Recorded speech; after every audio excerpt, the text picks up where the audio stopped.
Good. Now that you know the basics of marketing, let's climb into what is the model that we use to grow our business. And we'll see that it's called the Ansoff growth matrix.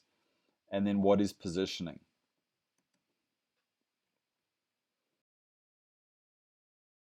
So in this session 2 of 4, we've broken up the session into 2 big lessons. Lesson 1 is the Ansoff matrix, and lesson 2 is going to be how do we position or even reposition our products or our company.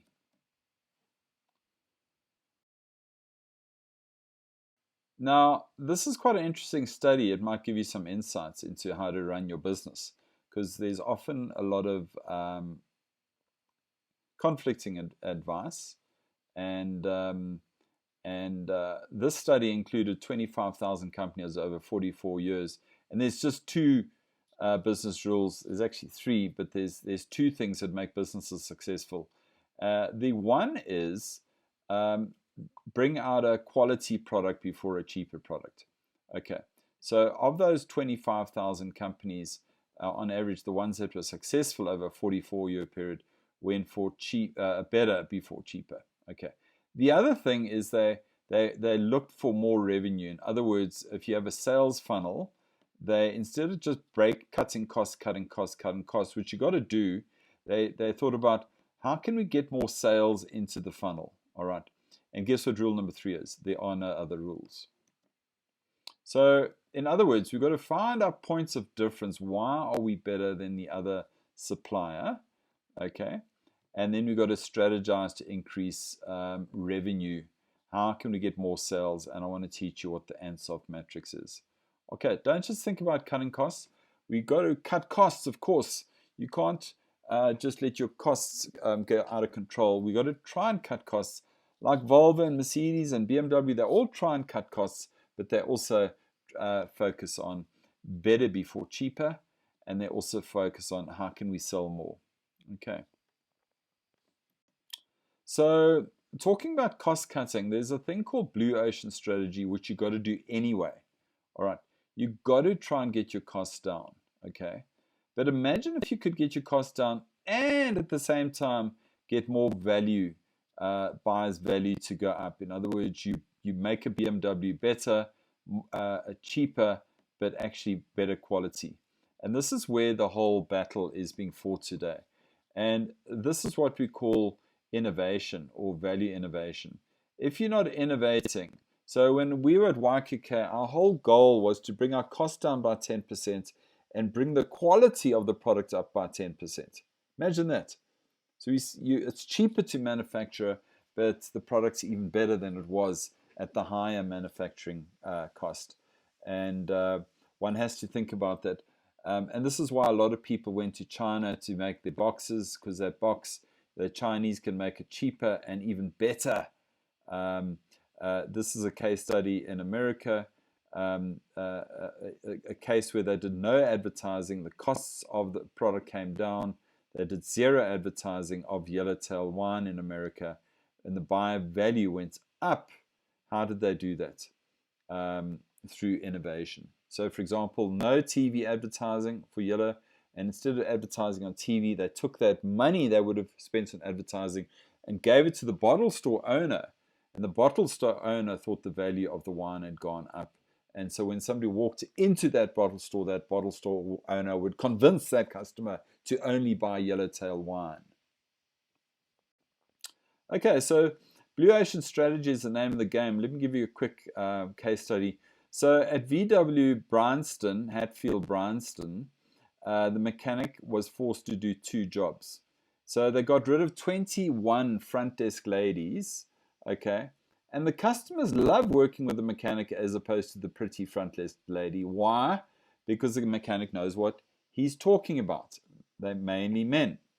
Okay, mechanic does 2 jobs, brings the cost down. Customers love it, which means the buyer's value goes up. The mechanic even loves it because they're not just working with an engine all day. They get to speak to Mrs. Jones when she brings her car in for a service. And that's innovation. Okay. So here's a very, very, very important metric, how to build your business. It's called the Ansoff growth matrix. This has been populated for Alec Construction. But the Ansoff growth matrix says there's these 4 ways to grow your business. This is the most obvious one. Okay. If you like, it's organic growth. We've got a present product. We've got avocado pears, and we're selling them to the avocado pear markets or customers. But what about bringing out a new product, okay, peaches, and selling them to your present customers? That's what we call new product development, okay? But imagine taking your present products and taking them across the border to expand your business geographically or export to a foreign a customer segment. That's called new market development. That's another way of building your business. And the fourth way of building your business is diversification.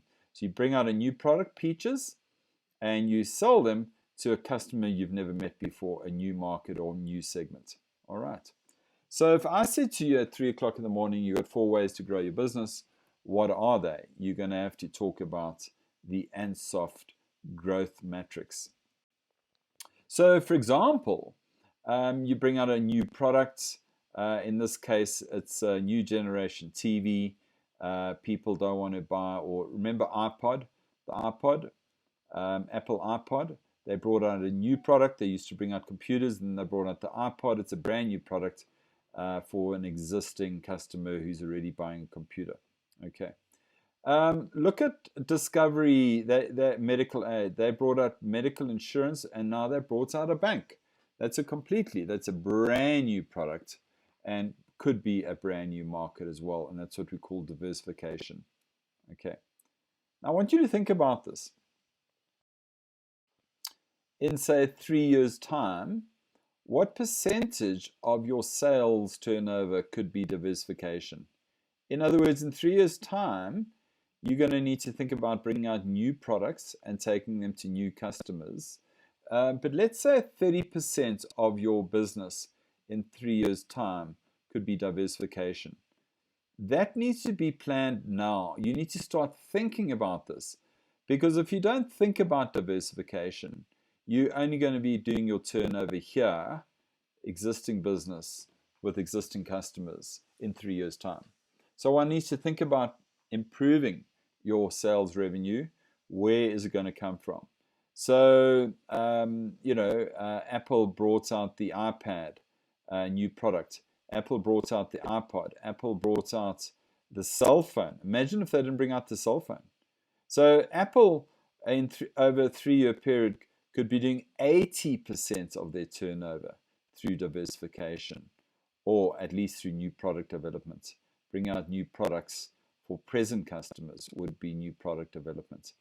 And they might be doing 40% here in 3 years' time, and maybe 40% here in 3 years' time. But if they don't do this stuff, look at it, 80% of their business has gone down the tubes. You've got to keep thinking like this. All right, so what is this faith in a brand? You bring out this new brand, and I'd like to ask you this question: how much would you pay for these shoes? Now, I've done research, and people will pay about 350 Rand for these shoes, 350 Rand. Why? Because they're not branded. But as soon as we put a brand on the shoe, the price of the shoe goes up to 1K, 1,000 Rand. So you go from 350 to at least 1K because there's a brand.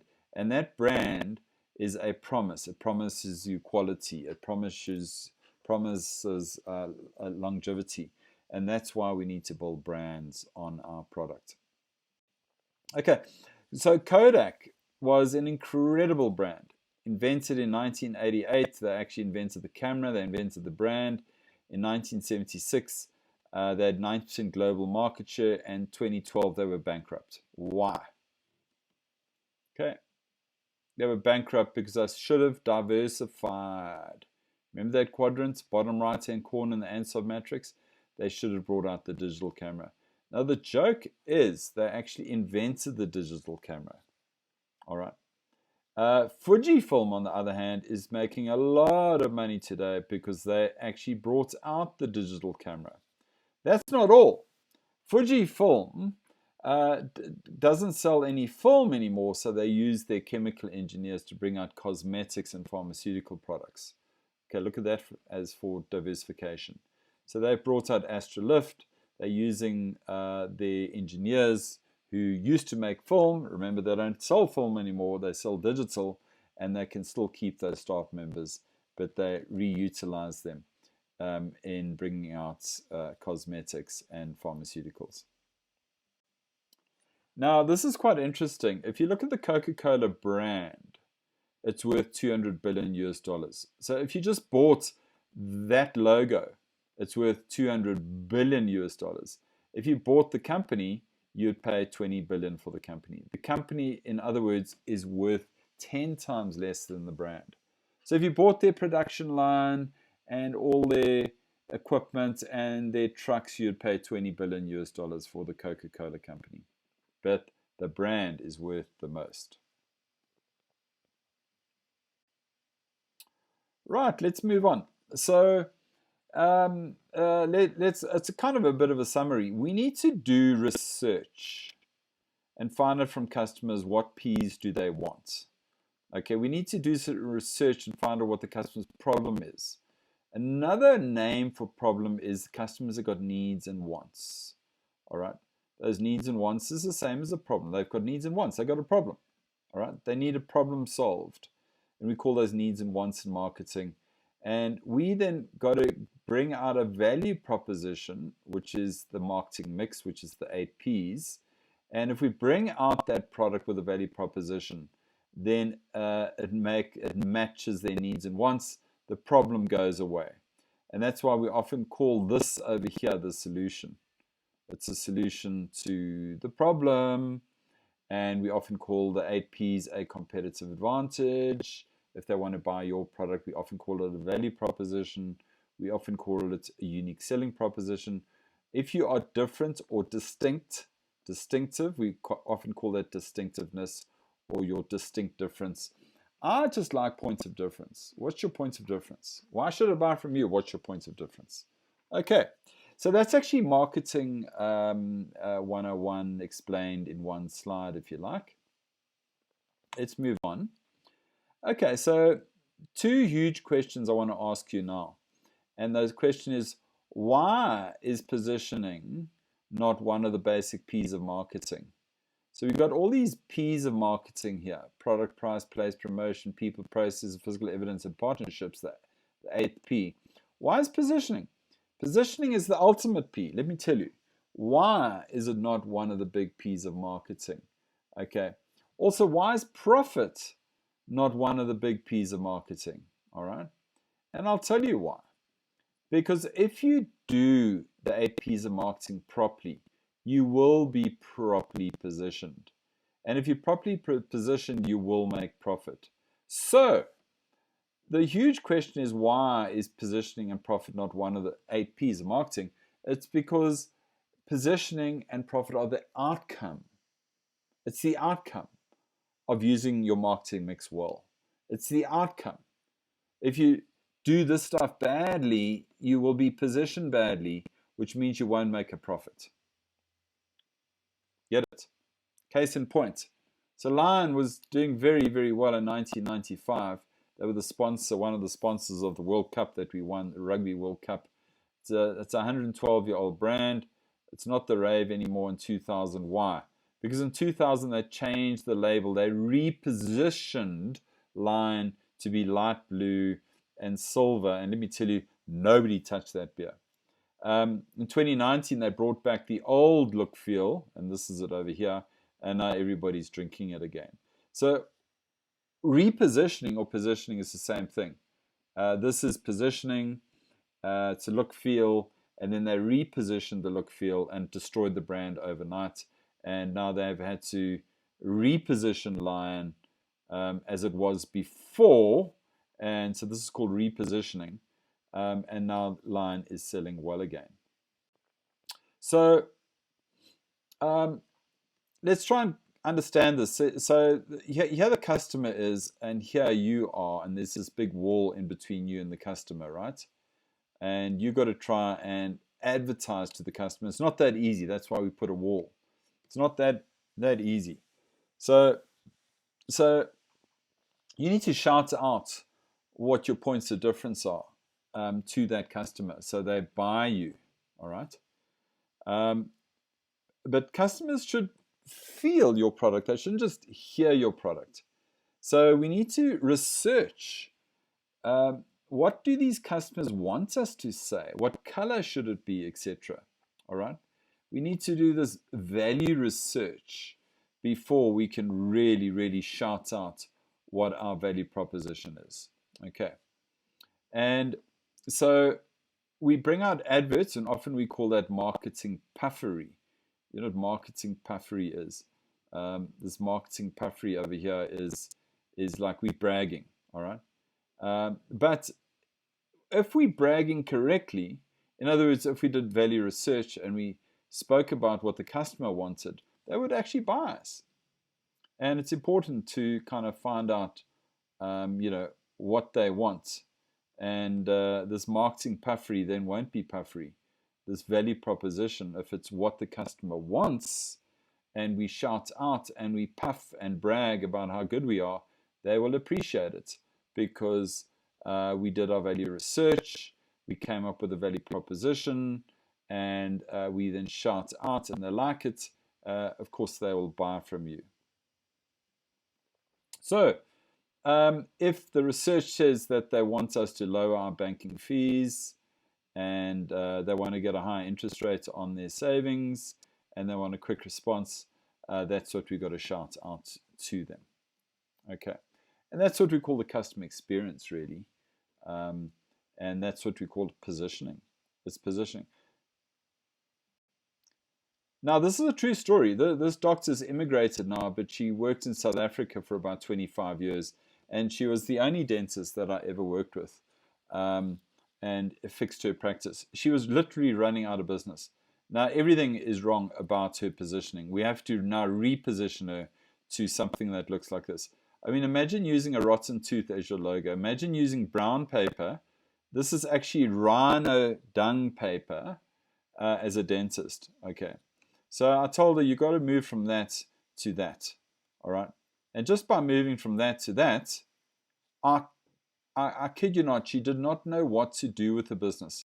Her website looked like this. We took the rotten tooth off. This all used to be yellow like this. You got to use white. You got to use lots of white. The background, this was all yellow, like this. I made it white. And then we did that literally in the same week that I met her. And then over time, we brought out a brand new website for her, and you could actually book her online.